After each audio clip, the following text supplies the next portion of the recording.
Hey guys, it's Mino Gaming and welcome back to another Fortnite recap. This is of course Chapter 4, Season 4. So we're going to be going over everything that's happened this season, of course.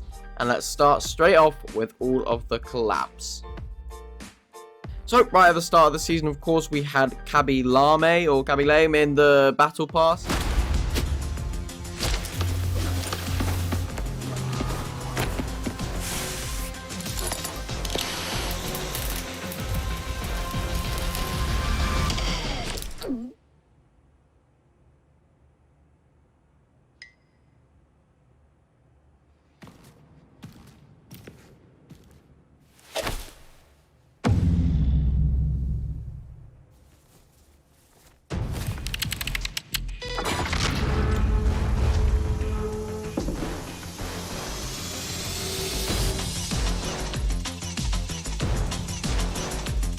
Pretty simple collab there. It's second icon skin in the battle pass, first sort of creator skin, so that's pretty cool. Next up we had another My Hero Academia collab, which has pretty much ended up lasting the entire season, which is quite funny. I don't know why.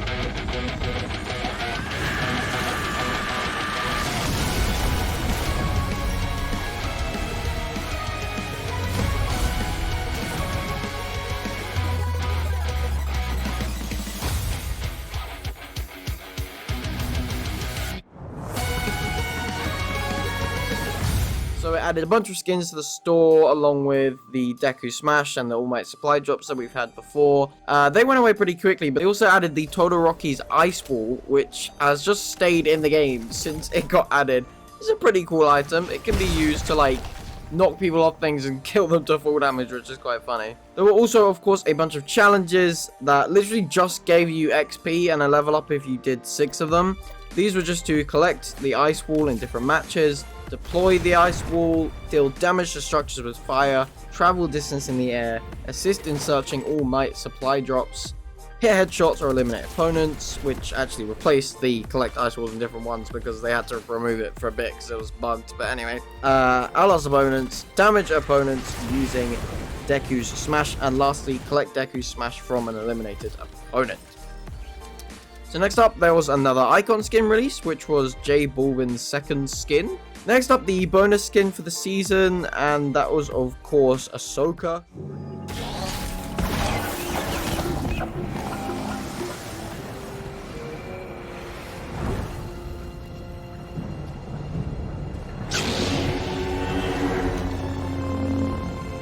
So another Star Wars collab. There was all the typical things. There was a bunch of challenges for all her stuff, and also there was a lightsaber portal thingy for her in the game that spawned around the map. That gave you a white lightsaber, which is new, and the normal force push ability as well.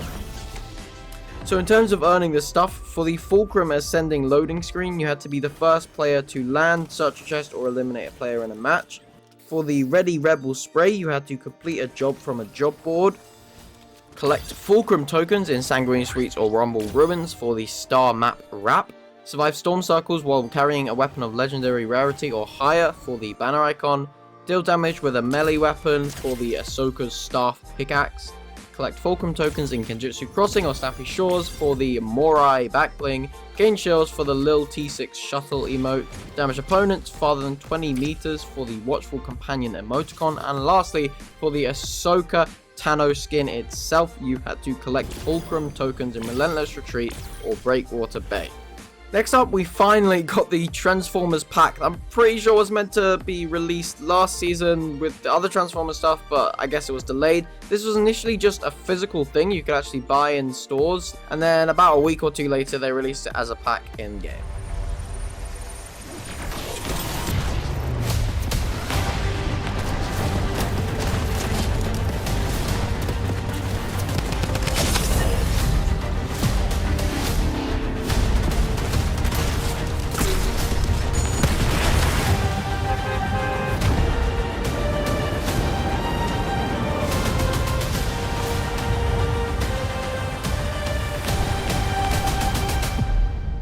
Lastly, for Fortnite Mez, towards the end of the season, we've had a bunch of cool collab skins. First, we had Jack Skellington from The Nightmare Before Christmas. Then we got Michael Myers from Halloween with a cool emote that has his theme.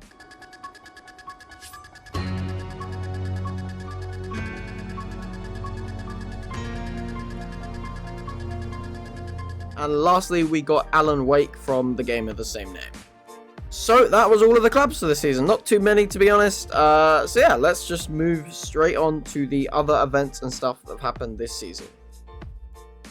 So to start off the season, we of course had some kickstart quests. These were just to play matches, discover locations, search chests or heist bags, activate augments, travel distance while sprinting, eliminate opponents, and lastly outlast opponents. All just for some XP to start the season off. We also had a few sort of challenge packs that lasted the entire season and were a bit of a grind. So the first one of these were the rank quests, which were just to complete ranked urgent quests, which are sort of the quests you get per game at the start of every ranked game. And every 5 of these you completed, you got a reward up to 35 quests. Then past that, it was just XP. So for 5 quests, you got the Sighted Emoticon, 10 for the Mastermind Spray, 15 for the Lit Fuse Emoticon, 20 for the Sweet Vindication Spray, 25 for the Bang Bang Emoticon, 30 for the Take What's Yours Spray, and lastly for 35 ranked urgent quests, you got the Go CRZ, I guess Go Crazy loading screen. And also for completing all 7 of those quests, you got the Remask Ranker back bling. That shows your rank on this back, which is pretty cool. Although I did hear that everyone got gifted this like a week ago due to like a bug or something. I'm not sure, but I'm really glad I grinded for that just for everyone to get it for free. In doing these, I also managed to get up to Diamond 1. Take a look at that. Lovely. Diamond 1, which is pretty good, and I'll take that. So I haven't played a rank match since, so I've just kind of kept that rank, so I haven't lost any, which is nice. So along with those challenges, we also had the Survivor Medal thing, which was basically just to play a lot of games, and as you progressed through the rarities, you had to place higher and get more kills, leading up to the Mythic rarity, where you had to literally win 9 games, each with at least 10 kills. So that was, of course, a bit of a grind, but I stuck it out. I worked my way through all of the rarities. I got the common back bling, the uncommon, the rare, the epic, the legendary, the exotic, and lastly, the cool mythic back bling. Let's go, guys. Here we go. Final Survivor Medal win. This game is looking good. I've got 16. It's about to be epic. Here we go. There's the final one right there. And there it is. Let's go. Crazy. Here we go. Watch it. Watch it go. To Mythic 1, the highest Survivor medal possible. You ready?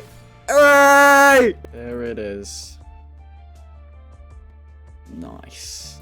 Doing these as well, I also managed to get quite a few crown wins. I think this is my record for crowns, 24. Look at that. It's got all the gems on it and stuff. Oh, you love to see it. So during all of that grind on the 3rd of September, I hit tier 100 with the help of the 25 tier bundle as per usual. So I definitely didn't need to buy the bundle because I'm level 320, but I do it as a tradition now. You know, I've got to do it. So I, of course, managed to get Kato Thorn and his vampire style, which is a pretty cool skin. I rate it as a tier 100 skin. Also during that, I managed to complete all of the milestone challenges super early on in the season.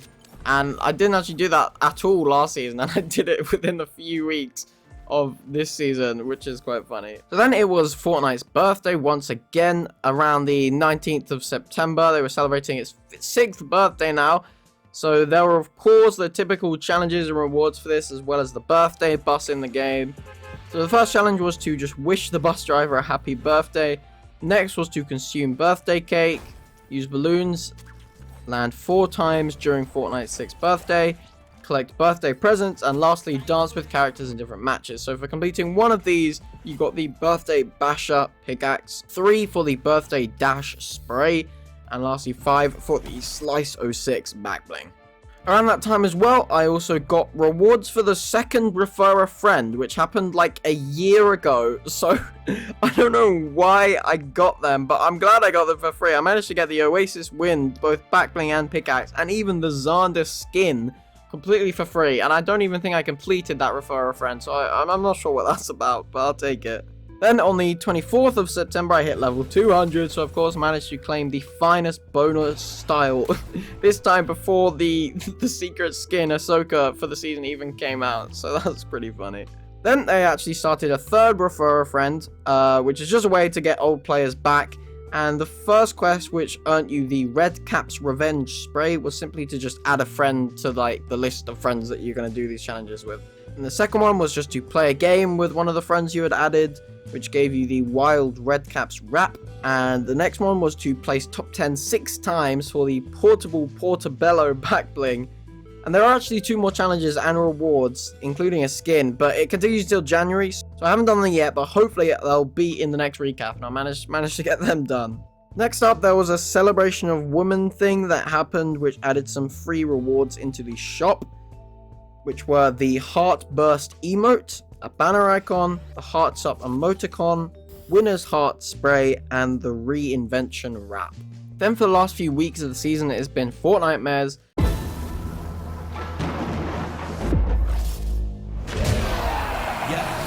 Man, yeah, let me go and introduce me. Try to hide, I will find you, can't lose me. Try to hide, I will find you, can't lose me.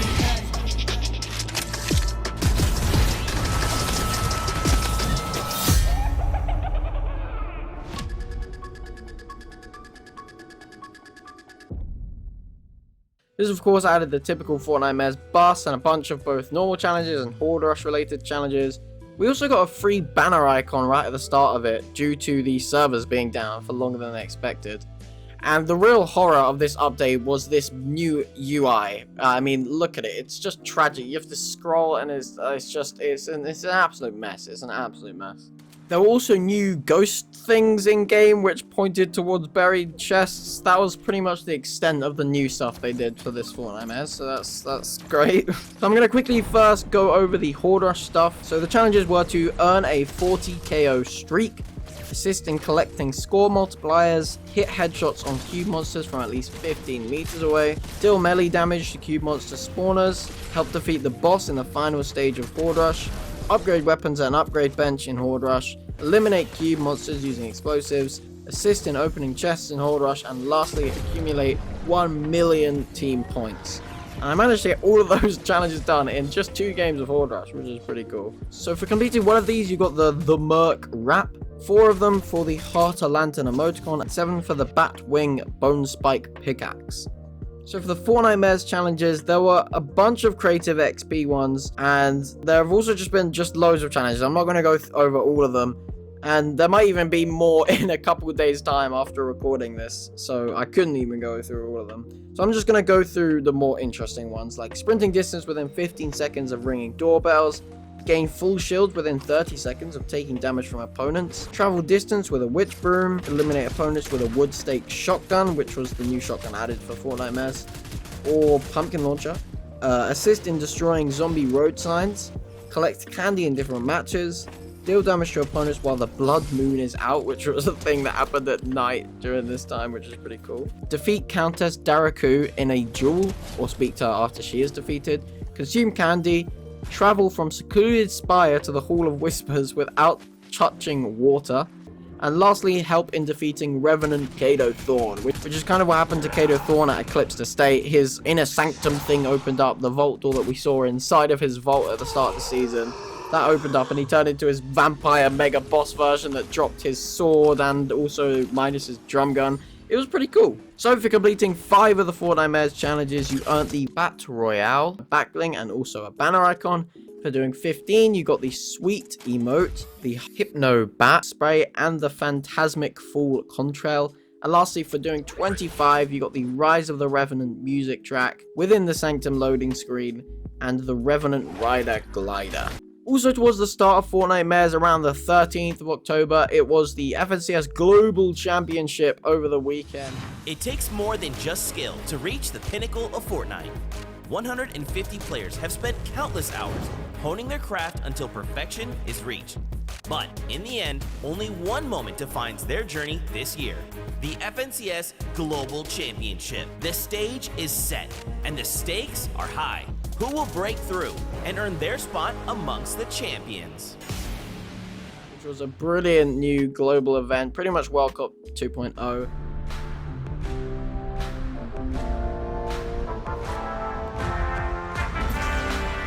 This is going to be one of the greatest weekends of Fortnite we've ever seen. Yeah, always had a struggle, so I had to be resilient. Always in your feelings, cause you know I'm worth a million. You ain't get it out the mud, so I gotta bury ya. I don't care who carried ya, I'm breaking through the barrier. I'm get it going, I'm ready to win. Said I can't do it, I did it again. Don't got a limit, I go to the end. Do what I want and you do what you can. All of you did was make me stronger, faster, harder, smaller. Now my bag got so many callers, spin me along, cause I'm a baller. This duel is unstoppable. If you the best, come and show me. Then I'ma break through, break through, break through. So this of course added the FNCS bus into the game and some new exclusive cosmetics into the shop of course. You see the gold on me, man? You see me shining, right? Hey, now I'ma break through, break through, break through, break through. You could also earn some free rewards, so for watching 30 minutes of day 1 you got the Raise It High emoticon, for 30 minutes of day 2 you got the Infinity Victory Spray, 30 minutes of day 3 for the Chromatic Champions loading screen, and lastly if you watch an hour of day 3 you got the GC Scorekeeper backbling. Not long after that as well, on the 20th of October, I reached tier level 300, which is pretty cool. As you can see, I'm now level 320. So yeah, that happened. So the last thing that has happened this season is another set of Discord linked quest things. So it's around like a 2-week event. If you played a game after joining the weekly leaderboard in a Discord server, with at least one other person in it, you got Discord Nitro free for a month. Although at the time of recording this, it's bugged, so they might fix it in the next few days, but I'm not hopeful to be honest. So if you had a score of at least 1 on all of the categories on the weekly leaderboard during the first week, you got the Revenant Stare Spray, and if you had at least 1 during the second week, you got the Heart Eyes May emoticon. So that's all of the events and other stuff that's happened this season. On to the story. So at first I thought the story was a bit dead, but there were snapshot quests, so after looking at all of them in depth, I realized the story's been pretty decent, to be fair. So we're going to go over all of them. There's been 4 sets of challenges, each relating to a skin in the Battle Pass, and this time this was how you earned the quest rewards section of the Battle Pass rather than normal by doing weeklies. There were also 14 creative XP quests that came with each set of challenges, and you could actually get all of the rewards just by doing these quests, which is kind of nice. It's being inclusive to all the creative players out there. So the first set was for Nolan Chance, and it started off by just alerting a security camera and then heading over to talk to Nolan, who told us that Sloan had recommended us for his heist he is planning on Kato Thorn. We then do a bunch of prep for this heist, like destroying cameras and turrets, crouching near a low card guard for 5 seconds without alerting them, searching safes and hollow chests, and lastly searching heist bags. Then we go and talk to Antonio, who tells us her and Nolan used to be partners in crime, but not anymore, and that she is planning to steal this job from him. So that's brilliant. So then under the orders of Antonio, we go and do some more prep stuff for this big heist after eliminating some opponents with suppressed weapons. So we first have to deal 100 damage to a dealer or Kato Thorn at Thorn's strongholds. Then we have to get through a hallway guarded by laser alarms. Then we deploy a scanner inside the vault. So this was all pretty much like sort of getting intel on the main target that the main heist is going to be going for. So we have to do a mini heist to get intel for the main heist. So we then head back to Nolan, who tells us how big this job is, and it is in Kato's deepest, best protected vault, and Sloan wants it. So we need to assemble a good crew to get this heist done. So we then go and talk to Agent Peely, Arctic Assassin, and Countess Daraku, and try and recruit them, but they all say no. So that's brilliant. So that was the end of the first set of challenges. The next set was for Piper Pace, and they start by earning some rep with her by exceeding 70 speed in a vehicle. So we then go and talk to Piper, and she says that if we can show her that we're not going to be a liability on this job, she will join the crew. So we do this by first collecting muscle car parts, then picking up a pizza at Slappy Shores and quickly delivering it to Mega City. then deploying a pizza party at one of Thorn's strongholds, stealing bars from Thorn's strongholds, destroying cameras or turrets, and eliminating a low-card guard within 90 seconds of entering Thorn's stronghold. And lastly, stealing a legendary or better item from Thorn's stronghold and escaping. So we then go and collect a ring from Thorn's vault, which is a bit weird, and we take it to Antonia, who then agrees to join the crew. I guess that's all the convincing she took. So then after hiring Piper and driving around a bit and visiting Slappy and Mega in the same game, Piper agrees to join the team. Then a couple of weeks later, we're back at it, this time trying to convince Fishthick to join. So this starts by mantling a few structures and gaining some slap effects. And then we go and talk to Fishthick, who tells us he hasn't got time for heists until we make a gym for the Coral Buddies, which you always love to see making an appearance in the story. So we then travel some distance on a rocket ram or under the effects of slap.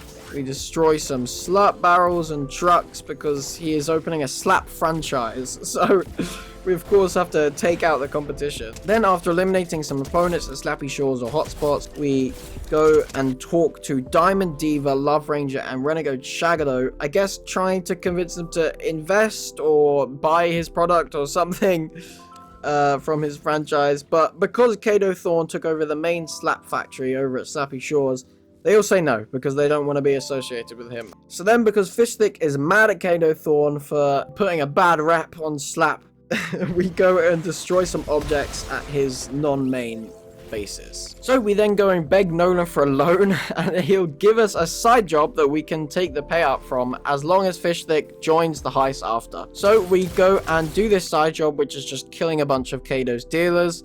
And then we have the money, so we start work on the gym. First, we fish up and collect some gym equipment, which I don't really know why we needed money for that, but oh well. And we then go and place that in Fishthick's basement aquarium. Then we go and invite a bunch of Coral Buddies to the new gym, and then we go back and talk to Fishthick, who lets us know he is in. So we're now on to the final set of challenges where we are trying to recruit May. Since she's sort of like the explosives expert for the team, we start by dealing some explosive damage to opponents and using a shield breaker EMP to disable a vehicle and a turret. We then talk to Fishthick or Nolan, but I chose Fishthick, who told us they have been best fins since they were guppies, and that we need to impress her for her to work with us. So we do this by securing forecast towers, collecting bars from eliminated players, and surviving storm phases. We then go and talk to May, who tells us Kato is up to something, and she has found some schematics lurking behind his firewall. Something about a chrono cell. So we then have to go and damage Revenant Kato Thorn to collect some of these chrono cells, which we then charge up using a rift, and they have a lot of power. So we go back to Nolan, who tells us we're almost there. We just have to do a few final things to prepare for the heist, like hiring May, destroying structures with remote explosives, and collecting a sticky grenade launcher. And that is the end of these challenges. So then the heist happened in between updates. Yeah, we didn't get to actually do the heist. It's quite sad. And they managed to steal Kato's time machine, and they've taken it back to Frenzy, and they've since been testing it and pulling in a bunch of things from Chapter 1, Season 5, which is where we are going at the end of this season. So yeah, this was pretty much a theory a few weeks ago. There was a bunch of teasers, like a screen in Mega City was showing the OG Fortnite sky, and loads of other stuff. But now it's confirmed. I mean, look at this. Fortnite OG, November 3rd. It's time to go back. This is going to be absolutely awesome. So we're going to be heading back to the OG map with the OG loot. I mean, sadly, there isn't going to be a live event, but I think this makes up for it. It's kind of like a big live event, this whole thing. No one knows how long it's going to be, whether it's going to be a normal season. Some people think we're going to be progressing through the Chapter 1 seasons.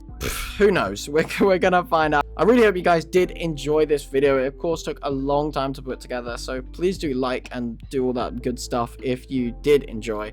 I'm super hyped for whatever this next season is going to be, so I will see you all there in just a few days now. So that's pretty cool, and goodbye.